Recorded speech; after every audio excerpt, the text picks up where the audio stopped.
आज के मुख्य अतिथि माननीय निशा मिश्रा मैम, राष्ट्रीय उपाध्यक्ष बहुजन मुक्ति पार्टी नई दिल्ली। मैं मैम को निवेदन करता हुआ आप आए और अपनी बात रखे। माननीय निशा मिश्रा मैम, राष्ट्रीय उपाध्यक्ष बहुजन मुक्ति पार्टी नई दिल्ली।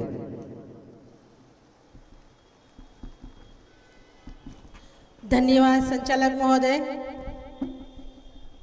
बोल 85। खाना हजम हो गया लगता है। हाँ? क्या आवाज ठंडी हो गई है कि गर्म ठंडा खून हो गया है? अगर जिंदा हो तो जिंदा होने का प्रमाण दो। बोल 85। यहां से कम आ रही आवाज। बोल 85। धन्यवाद धन्यवाद धन्यवाद। बामसेफ एवं राष्ट्रीय मूल निवासी संघ एवं भारत मुक्ति मोर्चा का एक दिवसीय उत्तर प्रदेश राज्य स्तरीय प्रबोधन कार्यक्रम चलो गांव की ओर डॉक्टर बाबा साहब आम्बेडकर प्रतिमा के पास ग्राउंड कलेक्ट्रेट आम्बेडकर नगर उत्तर प्रदेश में होने जा रहा है। और इतनी सारी भीड़ को देखकर अब हमें लगता है कि समस्या पर नहीं, अब समाधान पर ध्यान देना होगा। अभी कई दिन से मेश्राम साहब ने हमें कहा है कि अरे जागो जागो, चलो गांव की ओर, चलो गांव की ओर। 2005 से मेश्राम साहब कह रहे हैं चलो गांव की ओर, चलो गांव की ओर। तो हमारे लोग भोले भाले लोग कहते मेश्राम साहब कर रहे हैं ना, अभी हमको करने की क्या जरूरत है। तो आप लोग घर से जब बाहर नहीं निकले तो खुद मेश्राम साहब गांव की ओर चल पड़े, और जब मेश्राम साहब गांव की तरफ चल पड़े तभी इतने सारे लोग हमसे जुड़ पड़े। ये जो कारवा है वामन मेश्राम साहब का कारवा जो है, मेश्राम साहब ने हमें संगठन बनाकर दे दिया, संगठनों की जाल बनाकर दे दिया। और जब संगठनों की जाल बन गई तो जन निर्माण हो गया, और जन निर्माण हो गया तो मेश्राम साहब के नेतृत्व में 6 अक्टूबर 2022 को चलो नागपुर महामोर्चा लेकर वहां पर जन आंदोलन हो गया, जन आंदोलन हो गया। और उस जन आंदोलन के कारण वहां का मोहन भागवत, जो चड्डीधारी मोहन भागवत है, उसको भी भागकर फैजाबाद में खड़ा रहना पड़ा, उसको भी भागने पर मजबूर कर दिया। और फिर इस जन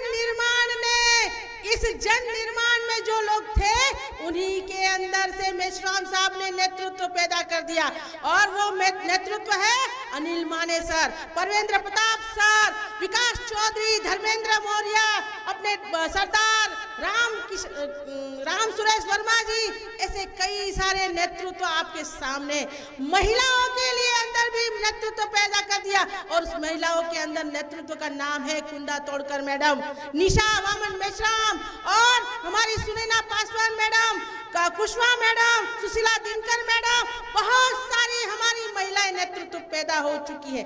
और उस नेतृत्व के अंदर हम जब 31 जनवरी को बड़ा मोर्चा लेकर निकले तो बड़ा मोर्चा, बड़ा आंदोलन हो गया पूरे भारत के अंदर। जो 2014 से मेश्राम साहब चिल्ला कर कह रहे थे कि ईवीएम में गड़बड़ी होती है, ईवीएम में गड़बड़ी होती है, तो हमारा भोला भाला समाज कहते अरे मेश्राम साहब कुछ भी बोलते हो। तब मेश्राम साहब उनके मुंह पर जो मेरे पास चुनाव आयोग का पूरा जजमेंट है, वो चुनाव आयोग का जजमेंट मुंह पर मारकर बोलते थे मैं नहीं बोल रहा हूँ, ये सुप्रीम कोर्ट का 8 अक्टूबर का 2013 का जजमेंट है। इस जजमेंट में लिखा हुआ है कि ईवीएम से फ्री फेयर एंड ट्रांसपेरेंट चुनाव नहीं हो सकता।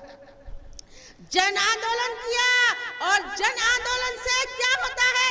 जन आंदोलन से होता है व्यवस्था परिवर्तन, और व्यवस्था परिवर्तन से होता है सत्ता परिवर्तन, और सत्ता परिवर्तन से क्या होगा? शासन करती जमात, जो बाबा साहब आम्बेडकर ने देखा हुआ सपना बनेगा। जो मोदी कह रहा है, मोदी क्या बोल रहा है मालूम है? मैं इन शक्ति स्वरूपा माता बहनों की रक्षा के लिए जान की बाजी लगा दूंगा। मेरे लिए हर माँ शक्ति का रूप है, हर बेटी शक्ति का रूप है, मोदी बोलता है। जो मोदी टेलीप्रॉम्प्टर पे पढ़ कर जो बोलता है मन की बात, क्या बोलता है?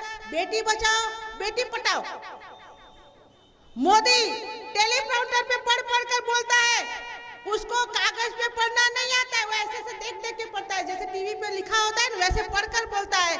तो उसके जो राइटर थे उन्होंने लिख दिया बेटी बचाओ बेटी पढ़ाओ। तो मोदी को पढ़ना तो आता नहीं है, उसने गोख के रखा था, इसने बोल दिया बेटी पढ़ाओ।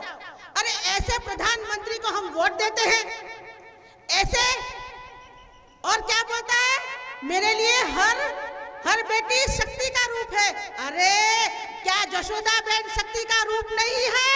वो भी तो किसी की बेटी है। शक्ति का रूप वो पहलवान लड़कियां जो जंतर मंतर पे अभी भी मोर्चा खोल के बैठी है, क्या वो शक्ति का रूप नहीं है? मणिपुर की महिलाएं जिसके साथ में महिलाओं के साथ में बलात्कार किया, उसके माँ अपनी बहन को मार दिया, उसके भाई को बेटे को मार दिया, क्या वो महिलाएं शक्ति का रूप नहीं थी मोदी जी? यहाँ पर हाथरस के अंदर मनीषा वाल्मीकि के साथ में सामूहिक बलात्कार कर दिया और सामूहिक बलात्कार करने के बाद पूरा का योगी प्रशासन उसको बचाने के लिए लग गया बलात्कारियों को। क्या मोदी जी मनीषा वाल्मीकि शक्ति का रूप नहीं थी? नहीं थी। और रोज बोलते हैं मोदी जी गाय मेरी माता है, मोदी जी उसको खाता है। हाँ? गाय मेरी माता है, मोदी उसको खाता है। कैसे? 250 करोड़ बीफ का चंदा खा गया मोदी। इसीलिए मैं कहना चाहती हूँ इस बार आपको ऐसे पुना पेट के दलाल और भड़वों को आपको चुनकर नहीं लाना है। ऐसे चुनाव से हमको लाना नहीं है। पुना पैक्ट जो महात्मा गांधी मर गया ना, वो मरा हुआ गांधी आज भी पुना पैक्ट के कारण जिंदा है। ऐसी ईवीएम को लाकर, ईवीएम मशीन दूसरा पुना पैक्ट है। पुना पैक्ट के माध्यम से हम जिसको चुनना चाहते थे वो चुनकर नहीं आता, और जिसको चुनना चाहते हैं, जिसको चुनना नहीं चाहते वो चुनकर आता है। वैसे ही ईवीएम के माध्यम से जिसको हम चुनना चाहते हैं वो चुनकर नहीं आता, और जिसको चाहते हैं वो चुनकर। इसीलिए आप सभी साथियों को मैं कहना चाहती हूँ कि अभी मुफ्त की जो आप लोग मुफ्त का चावल खाते हो ना, मुफ्त का चावल, मुफ्त का आटा, मुफ्त की शुगर खाते हो 5 किलो अनाज, तो मुफ्त का अनाज खाना छोड़ दो। उन लोगों को मालूम है कि ये जो भोला भाला हमारा समाज है ना, वो अनाज खाकर बाद में दूसरे दिन निकाल देगा, लेकिन वो भूल जाएगा। किसी ने बोला कि हमारे लोगों को भूलने की आदत है, तो उन्होंने क्या किया, उस अनाज के साथ 1 किलो टाटा नमक देना शुरू किया। नमक क्यों दे रहे हैं मालूम है? उनको मालूम है ये जो हमारा SC, ST, OBC और माइनॉरिटी के लोग जो है ना, हमारे भोले भाले समाज, वो लोग किसी का भी नमक खाते हैं तो नमक हरामी नहीं करते। इसीलिए वो क्या करेंगे, हमको वोट, हमारा नमक खाकर वोट देंगे। आप लोग नमक खाते हो ना, इसे नमक हरामी नहीं करते हो, आप उसको वोट देते हो। तो मैं आपको कहना चाहती हूँ, धोखेबाज को धोखा देना गलत बात नहीं है। इस बार वोट देने जब जाओगे, अगर वामन मेश्राम साहब ने कह दिया कि ईवीएम तोड़ना है, तो ईवीएम हम तोड़ ही देने वाले हैं। अगर मेश्राम साहब का हमको आदेश आया तो ईवीएम हम तोड़ ही देने वाले हैं, और खास तौर पर महिलाएं हम लोग ईवीएम तोड़ने वाली है। 15 लाख बूथों पर हम महिलाएं ईवीएम तोड़ने वाली है। लेकिन अगर मेश्राम साहब का आदेश नहीं हुआ, अगर हम लोगों को ईवीएम में जाकर बटन दबाना पड़ा, या तो मैंने तो सुना भी है कि अभी हलचल भी मची हुई है बैलेट पेपर लाने की। इतना डरा हुआ ये जो सरकार है, डरी हुई सरकार है। डरी हुई सरकार को हमको और भी डराना जरूरी है। हम लोगों को 15 लाख बूथों पर बूथ तोड़ो कमेटी बनाना होगा। बूथ निर्माण कमेटी बनाना होगा, तब जाकर इस सरकार को हम झुका सकेंगे। उस बात को याद रखो। बाबा साहब आम्बेडकर ने कहा था, हमें सत्ता संपत्ति नहीं चाहिए, हमें सत्ता और संपत्ति नहीं चाहिए, हमें संपूर्ण आजादी लेनी है, हमें संपूर्ण आजादी लेनी है और इस आजादी को हम लेकर रहेंगे। मैं अपनी वाणी को विराम दूं, उससे पहले एक बात कर अपनी वाणी को विराम देती हूं। भाइयों तथा बहनों, ये चुनाव हमारे लिए युद्ध है, ये चुनाव हमारे लिए युद्ध है और इस युद्ध को लड़ने की तैयारी आपको अभी से करनी होगी। ये चुनाव लड़ने की तैयारी अभी से हमको करनी होगी, नहीं तो लाचारी समस्या रोज बढ़ती ही जा रही है। इसीलिए मैंने जब शुरुआत किया था तब मैंने कहा था कि समस्या हमारी है तो समाधान अटल बिहारी वाजपेयी या तो सोनिया और मोहन भागवत नहीं हो सकते। इसीलिए हम लोगों को हमारा विकल्प क्या है? हमारा विकल्प बहुजन मुक्ति पार्टी है। वोट हमारा और राज भी हम ही करेंगे। वोट हमारा है तो राज भी हम करेंगे। भाइयों तथा बहनों, बहुत सारी बात हो चुकी है, आप लोगों ने मुझे सुना। नतीजे चाहे जो भी रहेंगे, लेकिन कोशिशों में कमी हमारी रहनी नहीं चाहिए। आप लोगों को मैं कहना चाहती हूँ, जिसका होगा राजा उसकी प्रजा होगी ताजा।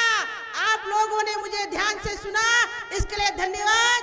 जय भीम, जय भारत, जय मूल्यवासी। बोल 85, रोजी रोटी दे न सके जो, शिक्षा रोजगार दे न सके जो, सड़क सुरक्षा दे न सके जो सरकार निकम्मी है। अगर सरकार बदलनी है तो कौन सी सरकार लानी है? बहुजन मुक्ति पार्टी। धन्यवाद।